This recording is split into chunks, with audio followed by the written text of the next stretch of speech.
Hello everyone, ayan, flex ko lang kagabi, nakalabas din.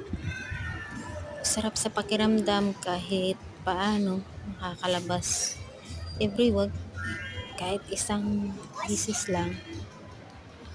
Kasi pag nasa loob ka lang ng bahay, palagi nakaka-stress din. Ayan, sa Salamol, kasama ng mga alaga. Kakapagod pero okay lang, kahit paano nakakawala ng stress. Ayan, diba? Kahapon yan. Ang ganda sa ano yun. Lapad eh. Tingnan nyo naman. Napalaruan ng mga bata. Ayan, tuwang-tuwa ang mga alaga ko. Kahit paano nakalabas. Siyempre, pati ako, nani. Si mama. Ayan, yun lang muna. Thank you for watching. Bye.